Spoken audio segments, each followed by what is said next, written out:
शहर में पूरे भारत में लॉकडाउन शटडाउन चल रहा है और ख़ास करके देखा जाता है हर व्यवसायी परेशान कि इनकम ऑफ सोर्स लोगों का कम हो गया।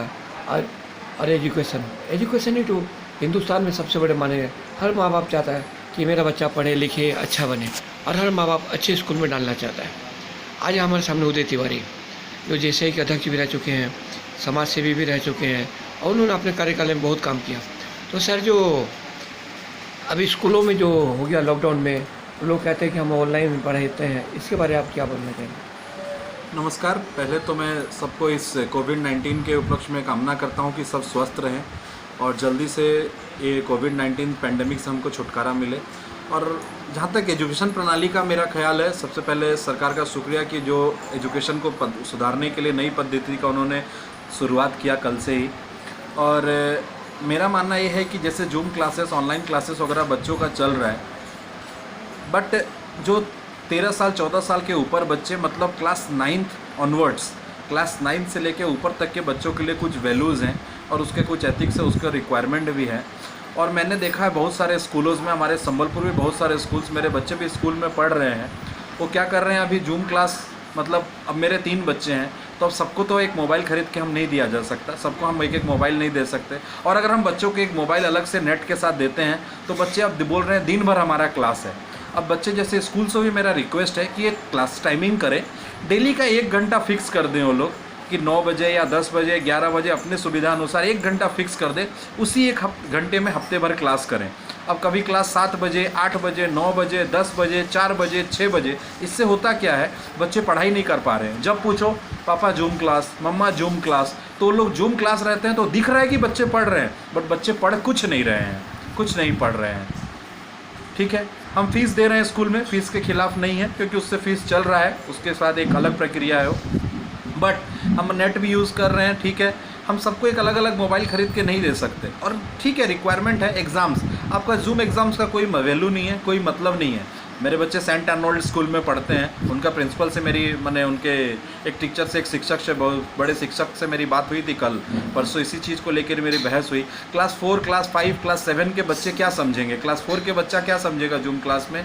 उनको चाहिए कि डेली 1 घंटा फिक्स करे और उसी से क्लास करें। हाँ, एग्ज़ाम लेना है उनको, वो बच्चे को क्लास पे ओरल ले ले, डेली वो 5 बच्चे फिक्स कर दे कि आज रोल नंबर 1 से 5 का ओरल टेस्ट है, एक एक करके ओरल टेस्ट ले ले।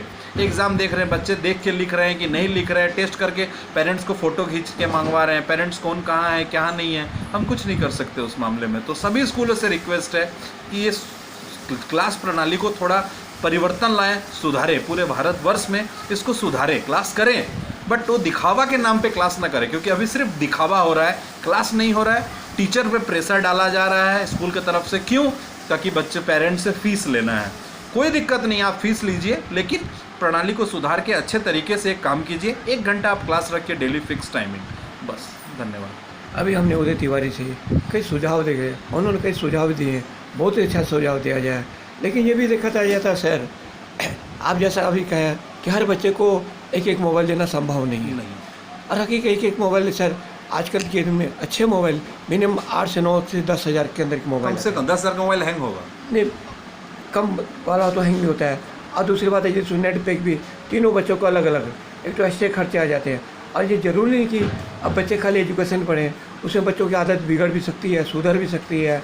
और ख़ास करके देखा जाता है कि पेरेंट जो रहते हैं, माँ बाप बाहर में ज़्यादा काम करते हैं, माएँ घर में रहती हैं। अब माँ को मालूम ही नहीं होता है कि मेरे बच्चे को क्या पढ़ाओ कि नहीं पढ़ाओ। ऐसे कई जगह में देखे हैं, माँ बाप तो फीस दे सकते हैं लेकिन बच्चे को घर में नहीं पढ़ा सकते, क्योंकि कई माँ जो है उन्हें इंग्लिश भी नहीं आती ठीक से, पढ़ना लिखना भी नहीं आता है। तो सर, जो बहुत जगह में आप तो बताते हैं कि नेट पे पढ़ाई हो रही है, ये नहीं हो रही है, क्या ये नेट के पर आपको लग रहा है पढ़ाई ठीक सक्सेसफुल हो रही है? मुझे नहीं लगता सक्सेसफुल है, क्योंकि रीज़न क्या है, जहाँ तक आप माँ को देखने के बाद बोलेंगे, आपको सबको पता है कि लॉकडाउन शटडाउन चल रहा है, लोग घर में हैं और बच्चे भी घर में हैं दिन भर, तो माँ का कर्तव्य भी बढ़ गया है घर में। आप नहीं बोल सकते कि पहले माँ आराम कर लेगी, अभी माँ का घर में भी काम बढ़ गया है। घर में मेड्स भी, बहुत लोग घर में नहीं आ रहे हैं बिकॉज ऑफ कोरोना वायरस, घर में मेड्स भी छुट्टी पे दिया गया है, तो घर में काफ़ी सारे काम बढ़ गए हैं, काम करने पड़ते हैं, तो पॉसिबल नहीं है कि माँ हमेशा बैठे। अब आप बताइए कि मेरे बच्चों का क्लास होता है 7:50, फिर 11, फिर 10, फिर 4 बजे, फिर 6 बजे, क्या ये पॉसिबल है इस टाइम्स पे हमेशा बैठे रहना? कोई पॉसिबल नहीं। और बच्चे मैं बहुत सारे देखा हूँ दूसरों के घरों में भी, और मेरे भी बच्चे कभी कभी क्या करते हैं, बच्चे नहीं होता है वीडियो ऑफ करके, म्यूट ऑफ करके क्लास जूम को बस ऑनलाइन करके छोड़ देते हैं, और टीचर सोच रहे हैं, टीचर अपना उधर से बोले जा रहे हैं, पढ़ाई चल रहा है। क्या यही शिक्षा की प्रणाली है? कुछ नहीं होगा इससे। चलिए, बहुत बहुत धन्यवाद उदय भाई, आपने जो भी कहा। अब हर पेरेंट देखे और हर पेरेंट भी ये समझे कि जो बोला जा रहा है इसको अमल हो, और ख़ास करके टीचर लोग को जो टाइम दिया जा रहा है वो टाइम पर भी दे दिया जाए, तो बच्चे ठीक और समय पर रह सकेंगे, अपने क्लासेस भी कर सकेंगे। और मेरा एक कहना है कि इसको सुधारने के, जैसे अगर एक क्लास मिक्स होता है, जब से स्कूल चालू हो, आप इम्पोर्टेंट पार्ट्स को, टीचर तो ज्ञानी हैं, उनको पास कैपेबिलिटी भी है, वो सक्षम भी है, एक महीने का क्लास हो, कोर्स को शेड्यूल में लेके बच्चे को समझा के जो इंपॉर्टेंट नोट्स है उसको कंप्लीट किया जा सकता है। ऐसा कुछ नहीं है कि नहीं होगा, उसको कंप्लीट करा ले, फिर नेक्स्ट ईयर का आगे बढ़े। तो मेरा सभी स्कूल से रिक्वेस्ट है, कृपया इस पे अमल करें। धन्यवाद। थैंक यू सर, बहुत बहुत धन्यवाद। आज संबलपुर में आपकी आवाज़ संबलपुर, जसवीर सिंह की रिपोर्ट। आज हम लोगों ने देखा एक पेरेंट के घर में गए, उनकी क्या प्रॉब्लम है, वो पेरेंट भी अपने दिल की पूरी बातें बताएंगे। आप लोग भी देखिए और सुनिए, और उसके बाद आपका भी जो सुझाव है आपकी आवाज़ संबलपुर में आप बता सकते हैं।